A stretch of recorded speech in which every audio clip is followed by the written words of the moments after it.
각질 제거는 베이킹소다가 가지고 있는 연마작용 때문이라는데요. 실크 같은 피부로 돌아가기 정말 쉽죠? 주방 속의 자연주의 생활법 베이킹소다. 이보다 더 다양하게 쓸 수 없을 것 같은데요. 깔끔한 세탁은 기본, 환경도 지키고 피부도 가꾸는 팔방미인 베이킹소다. 오늘부터 활용해보세요. 네, 지혜로운 살림꾼이 바로 이 베이킹소다였다는 생각이 드는데요. 혹시 집안에서 활용할 수 있는 또 다른 천연세제가 있을까? 우리 배소미 주부 리포터께서 어떤 것을 추천해 주시겠어요? 네, 저는 또 식초를 추천하고 싶은데요. 식초, 맞아요, 네. 식초. 예, 유리컵이 뿌옇게 되면은요, 네. 그 식초와 소금을 섞어서 잘 문지른 후에 끓는 물로 씻어내면요, 그리고 또 마른 행주로 깨끗이 닦아내면 정말 빛이 납니다. 네. 예, 그리고 또 주전자 안에 하얀 때가 자주 생기게 되죠. 네. 이것은 수돗물에 그 칼슘이 때문에 생기는 것이라고 하네요. 이건 역시 주전자에 물을 넣어서 식초 두세 방울을 떨어뜨린 후 다음날 씻어내면 정말 깨끗해지고요. 네. 주방에서 한 가지 용도로 쓰였던 그렇게 알고 있었던 여러 가지 것들이 다용도로 쓸 수 있구나라는 그런 생각이 듭니다. 그것뿐만이 아니라요. 달걀 껍질을 또 이용할 수가 있는데요. 어떻게요? 예, 칼에 손에 베었을 때 피가 나면요. 네. 피를 닦아내고 그 달걀 안에 얇은 막을 손에 붙이면요. 정말 신기할 정도로 피가 먹게 됩니다. 그래요? 네. 자, 오늘 주부가 간다에서는요, 주방세제에 대해서 자세히 알아봤습니다. 알아두어야 할 정보가 참 무지 많았던 것 같아요. 자, 오늘 나와주신 배소미 주부 리포터 그리고 황봉숙 교수님 인사드릴게요. 고맙습니다. 고맙습니다. 예, 감사합니다.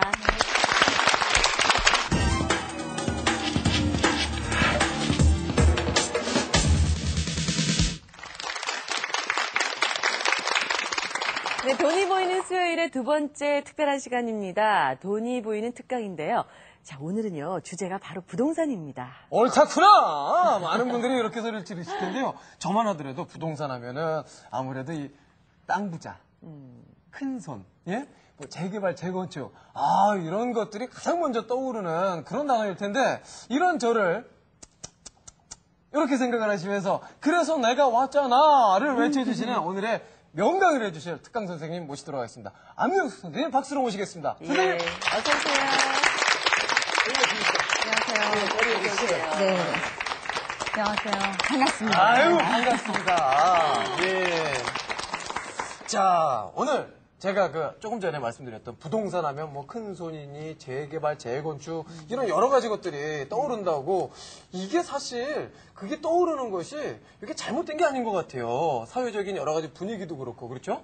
그렇죠. 네. 실질적으로 우리나라 경제 성장을 급속하게 이뤄오면서 많이 올랐던 게 땅값, 그래서 집값도 올랐기 때문에 실질적으로 그래서 돈을 많이 버신 분들도 있지만 상대적 소외감을 느꼈던 분들도 더 많았기 때문에 네. 그래서 아마 부동산이 재테크 측면에서 굉장히 중요한 어떤 요소로 떠오르지 않았을까 좀 이렇게 생각이 되네요. 자, 이 부동산. 그래서 오늘 우리 선생님께서 특강을 해주시기 위해서 나오셨는데 오늘 그러면은 여러분들에게 전해드릴 이 정보 어떤 것들일까요?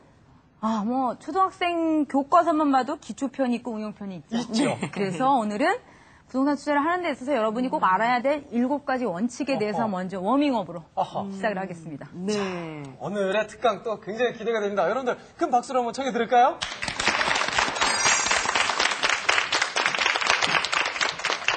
아마 이 원칙이라고 하면 여러분들 굉장히 잘 아시는 부분일 건데 잘 실천을 못해서 손해를 보는 또 아무리 강조해도 지나치지 않는 그런 7가지 원칙을 제가 꼽아봤습니다. 네.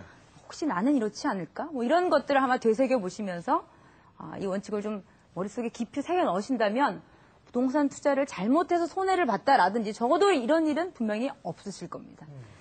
자, 범습 제가 하나 질문을 할게요. 예. 한 5천만 원 정도를 제가 드리면 네.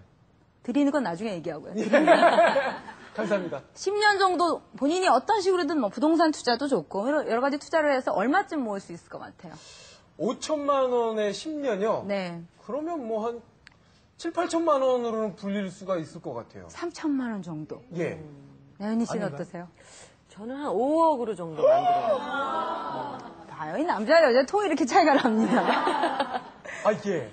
실제로 이제 과거로부터 10년 전에 어떤 주부께서 투자를 하셨었어요.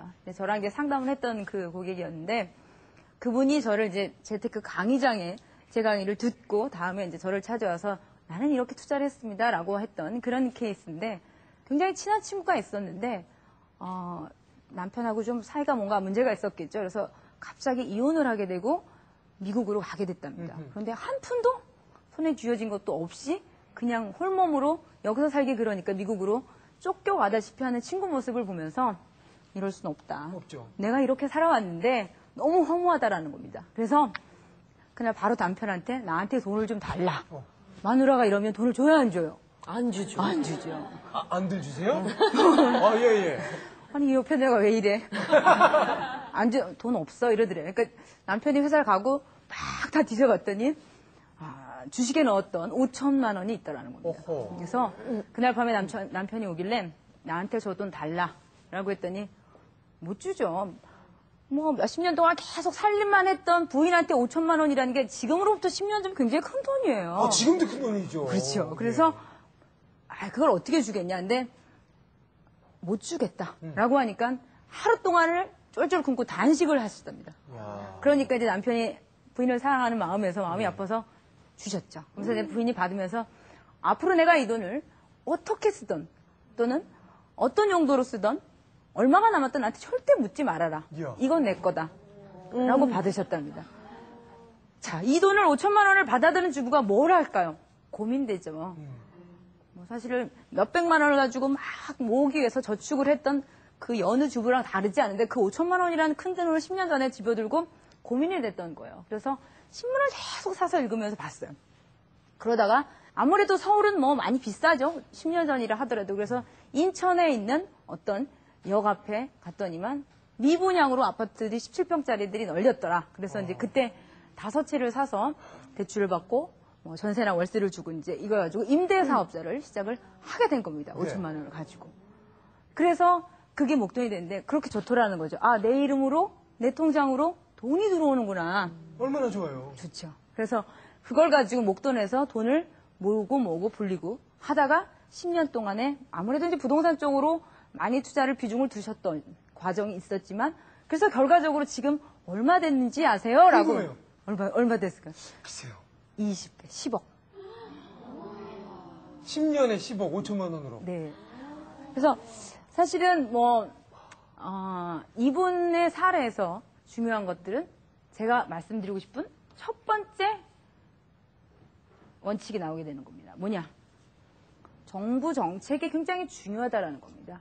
그러니까 이분 같은 경우는 뭘 깊이 봤냐면 정부 정책이 이렇게 가겠구나. 그러면 제도가 바뀐다. 정부가 이렇게 가이드라인을 주기 때문에 시장이 이렇게 흘러갈 거다라고 생각을 하고 그러면 나름대로 역발상을 한 번 더 뒷배 생각하고 어떻게 했습니까? 과감하게 실천을 했다라는 거죠. 네. 그래서 우리는 앉아서 생각하지.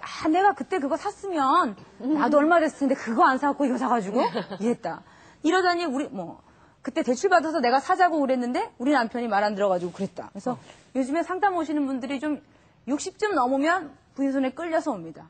왜? 말 안 들어가지고 내 말 안 들어서 우리 집 이거밖에 안 됐다. 이렇게 얘기를 하니까 이제는 이제 목소리를 높이는 사람이 돈은 벌어다 줬지만 내가 불리자 그랬을 때 잘 못 따라 해줬기 때문에 그 책임을 이제 남편분들이 좀 많이 공감을 하면서 오시는 경우들이 많이 있거든요. 많이 웃으시는 분들이 있네요. 그래서